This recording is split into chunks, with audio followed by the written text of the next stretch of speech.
off. Hello and welcome to this episode of Natter with Niamh. And today I have the wonderful Ian Norton, who is an elite confidence coach. Welcome, Ian. Thank you very much. Hello, Niamh. Glad to be here. And Ian has quite a tale to tell. He tells me his life story, or the title of his life story, is From Prison to Princess.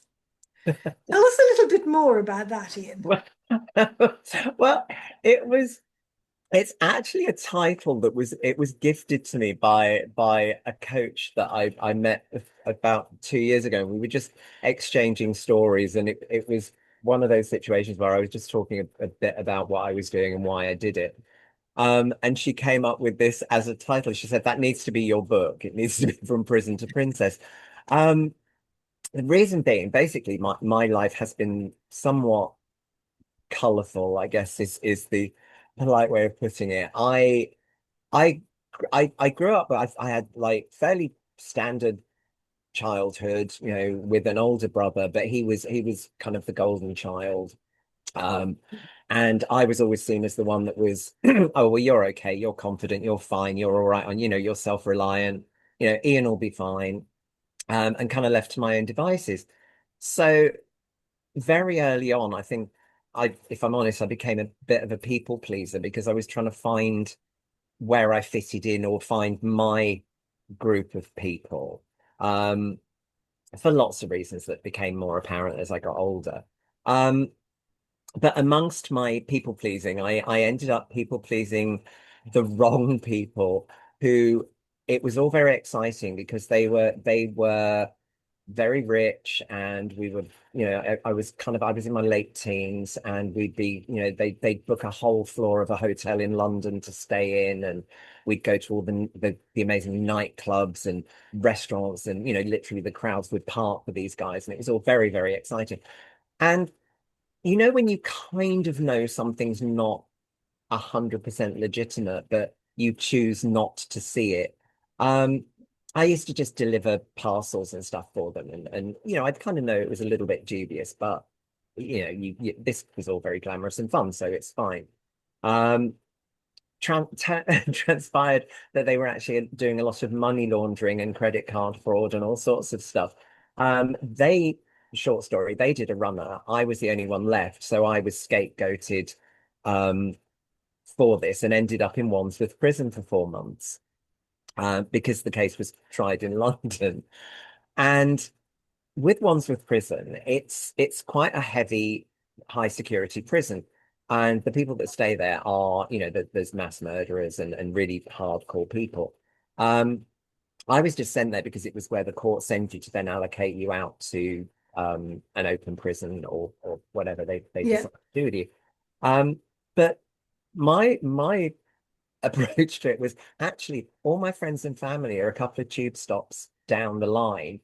So if they wanted to visit me, they could get here really easily. Whereas if I'm sent to the other end of the country, it's going to be a real pain.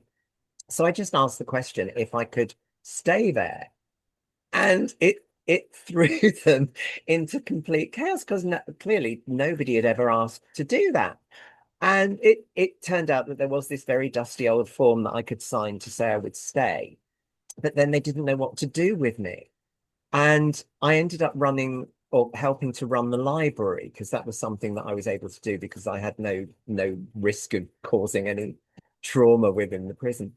Um, but I learned a lot about people while I was there. And I also learned a lot about myself. And I learned that with the right approach and the right mentality, I could rise to the top in any situation. Um, so that was the prison bit. The princess bit came from the fact that when I came out of prison, bearing in mind this is, God, 40 years ago, um, doors closed to you if you had a prison record. It wasn't anywhere near as supportive as it is now. So I was very much left with this, well, okay, what can I do? And also the belief that I didn't ever want anyone to be able to hold it over me and kind of go, oh, well, if you don't do this, I'm going to tell that you've been in prison. So I was always very open about it. And I ended up, via a friend, working for Lucy Clayton's finishing school, which was all about protocol and etiquette, correct form. and all of these kind of things. And because we were in Kensington and because it was a globally renowned school, I always used to get the slightly random tasks. Things like I taught Prince Edward how to get out of a Range Rover in a kilt without showing anything. Um, and one of the things I was asked to do was go and work with Princess Diana because she'd been married for a couple of years and was starting to step out in her own right, making her own decisions about things.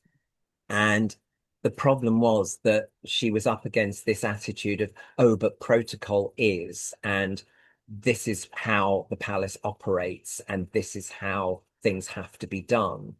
And she was questioning it. So I was brought in to kind of work with her on how to follow the rules. But what we ended up doing was finding ways that she could do what she wanted to do and still give them the certainty and security that it was going to be appropriate. So, and bizarrely, the fact that I'd been in prison, in previous years, actually bonded us because it was kind of that, obviously she was coming from a life and a position that I couldn't possibly relate to on that level. Mm. But equally, I had an experience that she couldn't. So we both found things that were okay with managing to make things work in a really weird situation. So it kind of leveled us out, which was bizarre. But yeah, so that's where Wow. where that comes from. So teaching Princess Diana how to behave, but Yeah, working. pretty much. Just yeah, but how to be her and Yeah, and and make sure that the people that were worried understood that they were safe and it was all okay, that there was no risk to them or to her, and what she was doing was done for the right reasons and in the right way. So yeah, it yeah, was yeah. fascinating. Because I remember Princess Diana. Obviously, she was seen as a kind of a bit of a maverick, wasn't she? She was Yeah, came from being this really, really quiet, shy person to, then suddenly she was doing things, that. yeah, no, absolutely. No, she was, Yeah, she was incredibly intelligent, an amazing sense of humor, a genuinely beautiful person. And, she again, it's asking the question. They mm, go, "Oh, you can't do that," and she would just say, "But why?" Oh, because protocol says, and it's like, well, okay, even I agree. No, that's not enough. That's not a good enough reason. How can? And then we went to how, and it's like, well, okay, they're saying no, you can't do that. You're saying you want to do that. How can we let you do that while keeping them happy? And that was kind of where we worked. yeah, It was like, okay, as long as they feel safe, they'll let you do what you like. They're just worried, so it's about showing them that actually you know what you're doing and you can do this, and then they can yeah, relax. And we've ticked a couple of boxes for them, but they've given you that bit of extra freedom. So it was, yeah, so it was all about asking the right questions, really. yeah. I mean, so many of us don't, do we? We live our lives with, well, this is how it's always been. This is what we've always done. Absolutely. Yeah, no, it is that thing, isn't it? It's like, and how many times do we kind of go, oh, I've got a great idea, and somebody goes, oh no, and you, oh, okay. Instead of going, well, what, hang on, Yeah. why? Why is your opinion more valid? Or what, where does that Mm. come from? Or, particularly, I think particularly I find it with a lot of my clients, it's their parents. Because the age range I work with, their parents are still of that mentality that you put up and shut up. It's like you go into a job from school and you work your Yeah, way up through that company and you stay till you retire, and then you maybe do something that you like then. And they struggle with the idea of actually, if you don't like it, change it. And there's no yeah, such thing as a secure job anymore. And you yeah. know, No, the world doesn't like that. Work like that. no, It it's doesn't. not. And I So can say, that, yeah, my world didn't work like that. I've changed career, several times.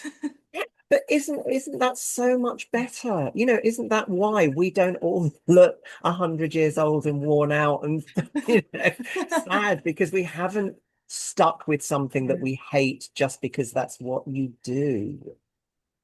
Yeah, I mean, I left a job in January because, yeah, I just got fed up with a colleague who was, insistent on tearing me down. And while I loved working with the children and teaching them, just couldn't be bothered with her anymore. So I just thought, well, you know what? I'm done here. Well, absolutely. But this is what I mean, previously, previous generations, you'd have just slogged like that for another 20 years or, Yeah. But it why? was making me physically ill Yeah. as But well as meant, it was like taking such a toll on my mental health and my physical health that I just, I'm done. yeah, I how don't care what wonderful. you try and do or say to me. I'm done. Yeah, but how wonderful though to do that. Because, Yeah. like I say, it would have been tough, just put up with it, and Yeah. it's laughable that was the mentality. And as I say, I think that generation, a lot of them still have that because they kind of look politely, I'd say quizzically at you when you go, no, I'm not doing that anymore. I Yeah. one of my great mantras to a lot of people is just because you can doesn't mean you should. It's like even with something that you're really passionate about in the beginning, it's like people that dedicate themselves to a career of something really, I don't know, doctors, lawyers, so any of Yeah. those. It's like if they get to a point where they go, do you know, I'm done with it. I've had enough of it. And then they have all those guilt trips put on them that, oh, well, you dedicated so many years to your training and the Mm. the student loans and you did your degree and you spent all these years working about, but and it's like, yeah, but just because you can doesn't mean that you should keep going. We're all Yeah. living longer, we have more life experience. It's like if you're done with it, what can you do to use some of the skills from that, but in a different direction that does excite you again? Yeah, exactly. So that, the skills you learn in anything are transferable. Absolutely. And, even if some of them aren't, they will still do you good stead in your general life. Or we can always learn something new. This is the thing that people don't kind of, yeah. I think sometimes and I find this as well with some of the younger generation as well. They go to university and then that's it, they're kind of done. They think learning stops, but Yeah, learning kind of. never stops. No, it is, isn't it? It's that kind of it's almost seen as a that's the goal. It's like, okay, I've got my degree now. And it's like, yeah, but you're like early 20s. It's like now what? You know, Yeah. that's fine. That's one tick box. There pages and pages still to be written. Yeah. Yeah. I mean, I was an accountant for many years because that's where, I Mm. my parents kind of steered me towards accountancy. Well, actually, I'd applied for medicine. I don't know that I wouldn't have been a very good doctor because I'm kind of very much, go on, get on with it. Yeah. You got a code, get on with it. Yeah. I loved all the exploration around the medical things, and I still go Mm. down deep rabbit holes about all of that. But I Yeah. didn't. Yeah, I had a complete disastrous year my last year at school, so I didn't get the results I needed to get into medicine.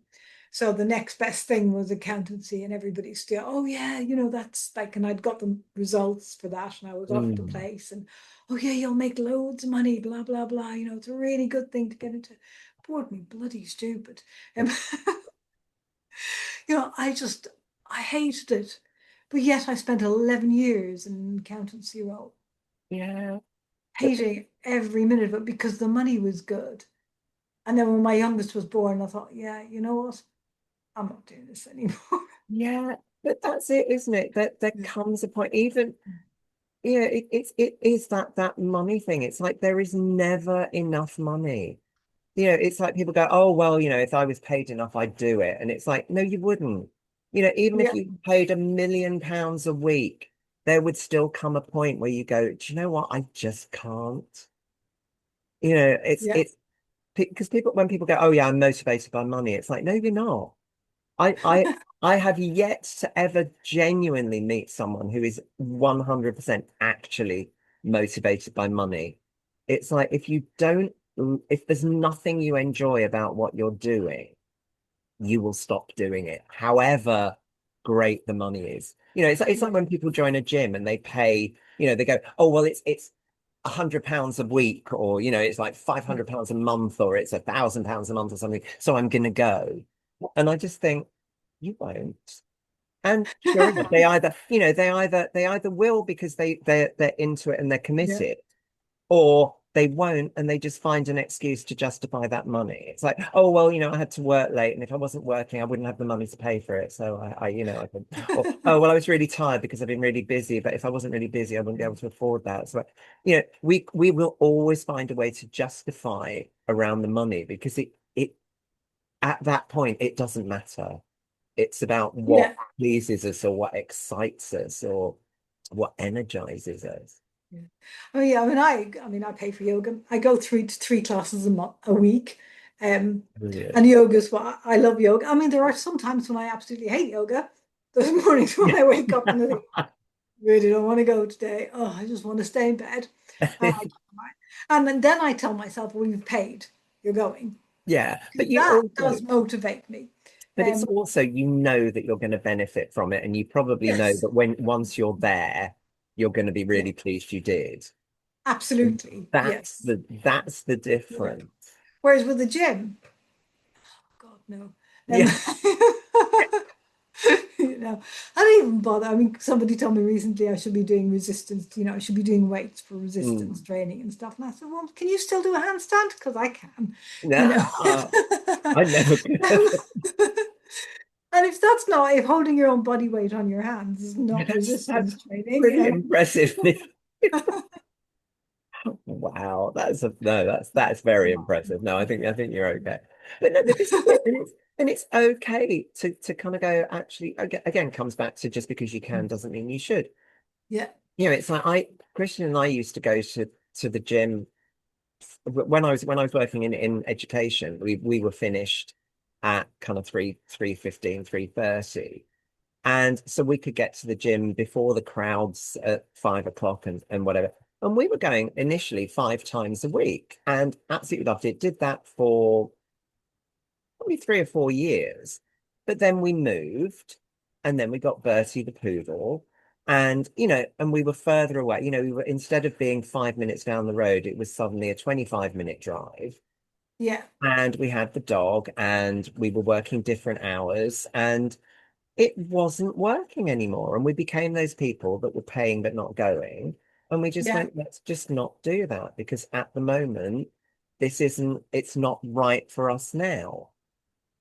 And yep, so let it go. And I think people need to be able to I think they need to give themselves permission to do that without all the guilt and all the yes, yeah, justification. It's like life changes and it goes in cycles, it goes in waves. There are times when what was working doesn't mean you can't go back to it, but it's about being exactly. able to go, Yeah. for now, thank you, but no. It sounds, just from talking to you, it sounds like you've had quite a varied career because I know you were acting at some point, and then you said you were in education as well. Yeah. Tell me a little bit about that. Oh my God. Well, this is this is why one of my main things that I always say to anybody on a discovery call is if I say to you, I understand, I genuinely understand, not because I've read the book, not because I've done a course, not because I've watched a documentary about it. It's because I've lived it. I have gone I again going back to when I left prison and it was okay, what can I do? What do I enjoy doing? What am I able to do? What am I good at? And acting was actually, do you know what? I could do that because nobody cares in the theatrical world what you've done or it's in some Yeah, cases it's a bonus. Um, so I went to Guildhall School of Music and Drama and studied acting and came out and was a jobbing actor for a number of years. So during that time, like most actors, you spend time working, but you spend time out of work. Um, so I did some very random I had very random jobs during that period of time, yeah, as well as acting. Um, then while I was doing that, got involved with Lucy Clayton's because at the time a friend of mine was the vice principal, and they had like this food poisoning that had run through the staff, and were short staffed and had this group of lady doctors coming in for the day. And Kate rang me and said, "Oh, is there any way you could come in and just do something?" And it was like, well, something. acting skills, presentation skills, confidence building. So it kind of even started back then. So Yeah. when we worked with them, they then got taken over eventually by an American company who were much more businessy.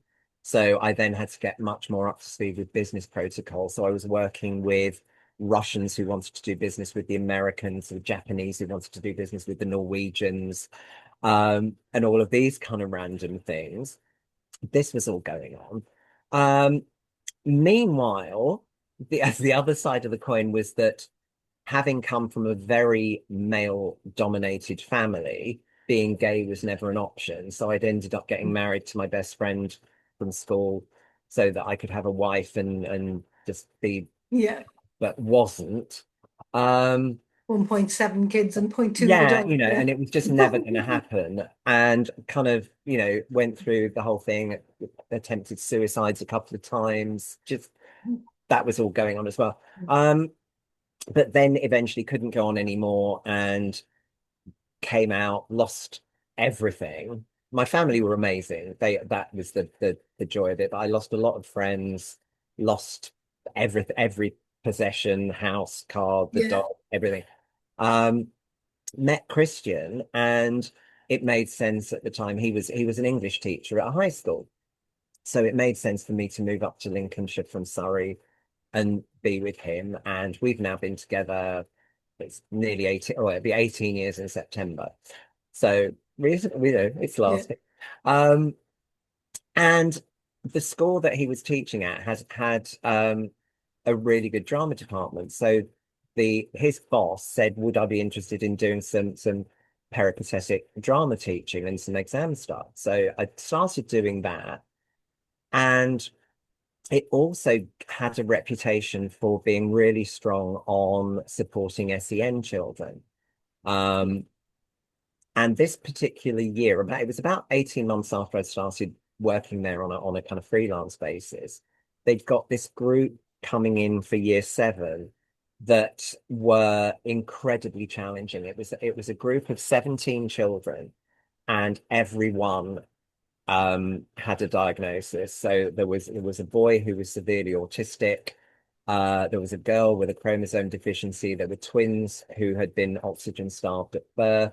There were 2 boys with anger management and behavior issues. There was a boy who had suffered from neglect in early years. So in year 7 was still in nappies. Okay. It Wow. was like Yeah. textbook chapter after chapter.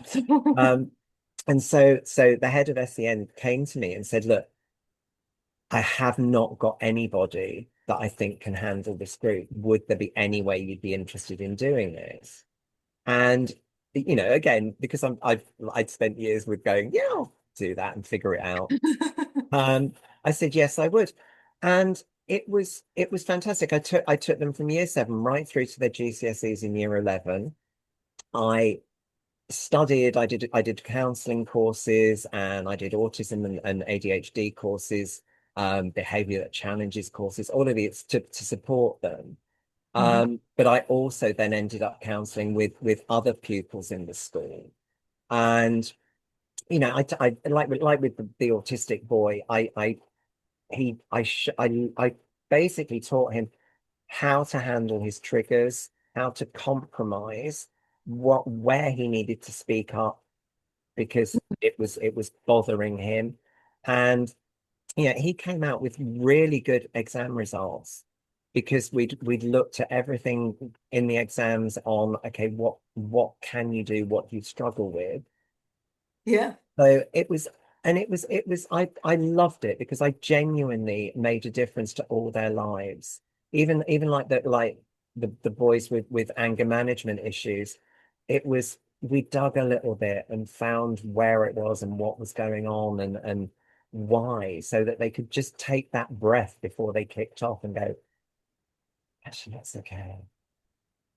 And Yeah. yeah, I loved it. And it was those lovely breakthrough moments. It's like there was another girl who she, as far as the school was concerned, oh, she's a troublemaker and she's really aggressive and she's rude to everybody and she's Asperger's, but that's not an excuse for her behavior and blah blah blah blah blah. And I had one conversation with her because they said, well, you talk to her, see if you can, because she's being rude to all the staff and she don't.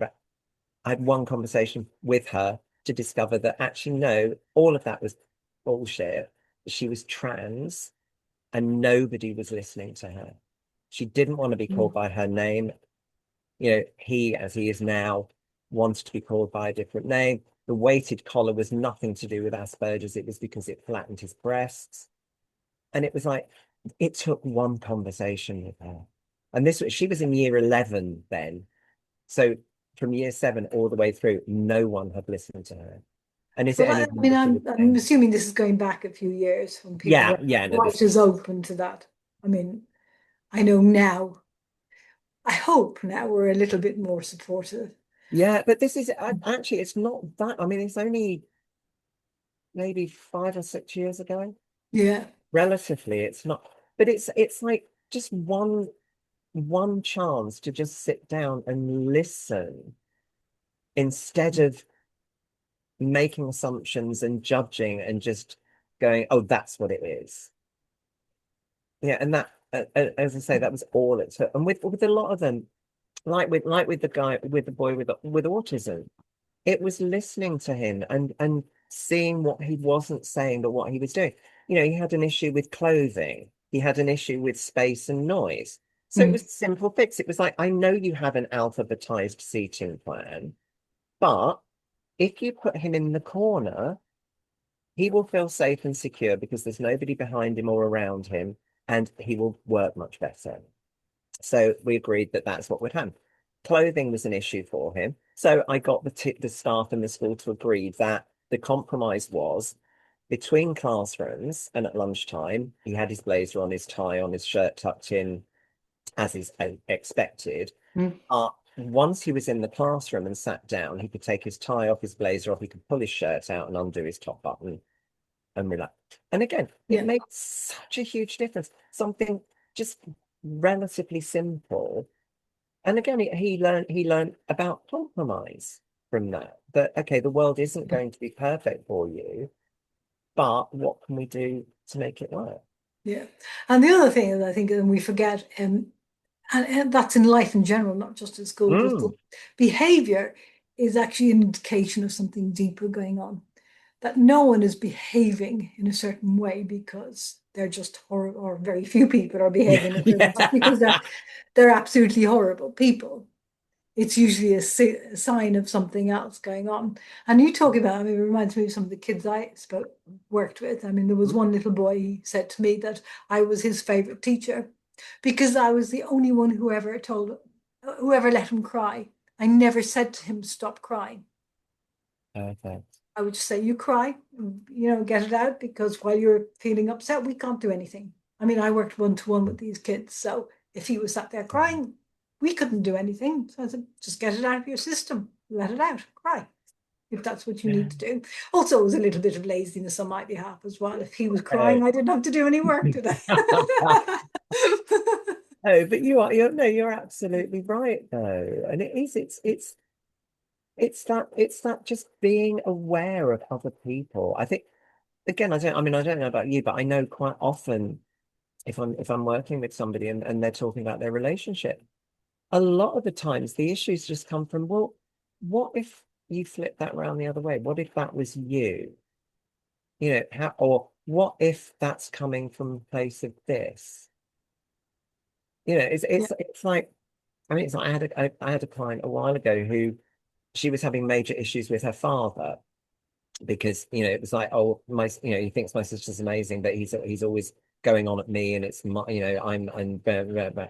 And I just said to her, I said, I don't know him, and we just all I know is what you've said to me. But how would it alter things if next time you have a conversation with him, you think that you take that everything he's saying to you is coming from a place of love for his daughter, the knowledge that he's getting older and he can't look after his little girl, which he still sees you as his little girl, even though you're in your 50s, yeah, and that's bothering him. I said, I don't know, I said, but next time you have a conversation with him, just come at it from that's where he's coming at it from and see if it makes a difference. And she said it was amazing because she said he came over for lunch and she was in the front garden and he got out the car and he looked and he went, well, your lawn's in a bloody mess. Look at all that moss and all that weed, and you ought to be looking after that. And she said normally she'd have bitten back and gone, oh, for God's sake. And she said she did. She said she heard my voice in her head, and she took a breath and she went, "Yeah, I know, but I don't know what to do about it." And he completely switched into this conversation, going, "Oh, well, actually, probably what you need to do is I've got some stuff. When I come over next time, I'll bring it because that will work on that." But it went, and it just shifted, and it didn't. I'm not saying that that changed everything forever, but it Yeah. started to shift just by considering what might be going on with the other person. Yeah, and oftentimes when we're coming at something, it's all about it is all me, isn't it? And it's all my feelings, my emotions coming up, Yeah. and we don't think. And the other thing I think is sometimes we have expectations of people. Yeah. When we have those expect, and even if you do expect that your father's going to arrive and he's going to sound Yeah. off at you, that's what is going to happen because that's what you're kind of expecting, isn't it? Yeah. But it's also another thing that I often say is you can't expect you from other people. And I think that is a big Yeah, thing that causes a lot of, again, it is that unmet expectations thing. But it's like you can't expect somebody else to react or behave the way you would. It's like when we go, oh yeah, God, so and so so rude because they didn't do such and such. And it's like, but that did you ask them to? And it's like, well, no, but I would. And it's like, yeah, but that's how you would behave. That's how you would yeah. do. You can't expect you from them. They're not you. Yeah, It, we kind of paint the whole world with our own paintbrush, don't we? And expect yeah. everybody Oh, else I to. love that. Yeah, actually, yes, very much so. So just because I behave a certain way means I think everybody else should. Yeah, absolutely. But it is that, isn't it? So many times you do that, even unconsciously. You just kind of go, oh, well, they've done that. Oh, well. And it's like, actually, but that's just the way I would do it. Oh, they didn't do such and such. It's like, well, no, but that's because I do. I mean, I'm one. Yeah, That's one of the lessons that it took me a long time to learn because again, obviously, starting out early on with etiquette and protocol, it's so much of it is I've released a lot of it and obviously it updates over the years, but so much of it yeah. ingrained in appropriate behavior. And that was one of the things I really had to learn was like, okay, you have a super sensitive view of all of this. You cannot and must not expect that from other people because it just makes you irritated or miserable. What makes behavior appropriate? How it make I've always said with etiquette. It's not people because I get people think with etiquette that it's all about, how you sip your tea or how you hold your cutlery and stuff. And that's part of it. But basically, etiquette is about making those around you feel comfortable. Hmm. And that's where it comes from. And that's where an understanding of a general behavior comes from. It's like I don't need to run lessons with people to know that you behave differently in a two Michelin starred fine dining restaurant to the way you would behave picking up a burger in McDonald's, for example. I don't need to run lessons on that. We know, that's a basic. Um, if I had somebody who, as I say, going back to different countries, if I had an American who had never had any interaction with a Japanese business and wanted to do business with them, they need some guidance on the rituals, the presentations, the way of working, so Yeah, that they can ease the way and they can connect and do business. Because without that understanding, the chances of both sides offending each other are really high. So it's so I'd say I think what makes behavior acceptable is who you're with, where you are, the circumstances of what's going on. So how would you, because I hear lots, in the self-development world and the coaching, oh, just be you. How does that kind of meld with the. I think I think with that it's understanding what that means. I Mm, think it's the difference between what can I say? The difference between hiding who you are and adapting to circumstances. It's like yeah, it's kind of it's almost like the dress code thing with it's like it wouldn't if you're going to a wedding, if it's a beach wedding that says literally come as you are, we're on the beach, wear flip-flops and a t-shirt. If you turn up in full morning dress or cocktail dress and a hat, yeah, it's there's a mismatch, there's a disconnect, it's not right. You know, it's about being you, but not yeah, it is. It's not hiding who you are for fear of upsetting people, of God, which is something I certainly don't do.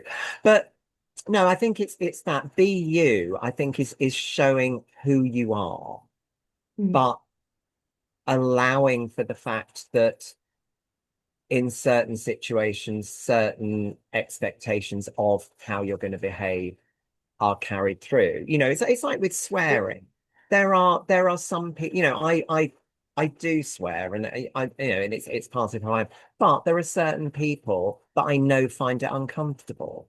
Therefore, yeah, I don't consciously block it out, but I almost subconsciously do it less just because it eases the way. It doesn't change yeah, who I am. It's just it's like we went on holiday to Marrakesh, and as a Muslim country, you can't, alcohol is available, but it's, a lot of people don't drink. If you're gay and you're Moroccan, it's illegal, but they're mhm, fine if you're a visitor. There's no issue and no, they're absolutely lovely and they're absolutely fine with it. yeah, So Christian and I, when we were there, we didn't hide who we were, but we didn't get Larry drunk. We didn't snog in the street. We did, which are things that we probably yeah, wouldn't do anyway because people don't find, it's not nice anyway. So I think that's probably a good example of being myself, yeah, but allowing for the kind of the smooth, smooth passage of the world to go yeah, by. yeah. So it's not about, I mean, behavior and etiquette and stuff is not about kind of, I suppose in some ways it could be toning yourself down, but it's not changing who you are, is Yeah. it, to fit in?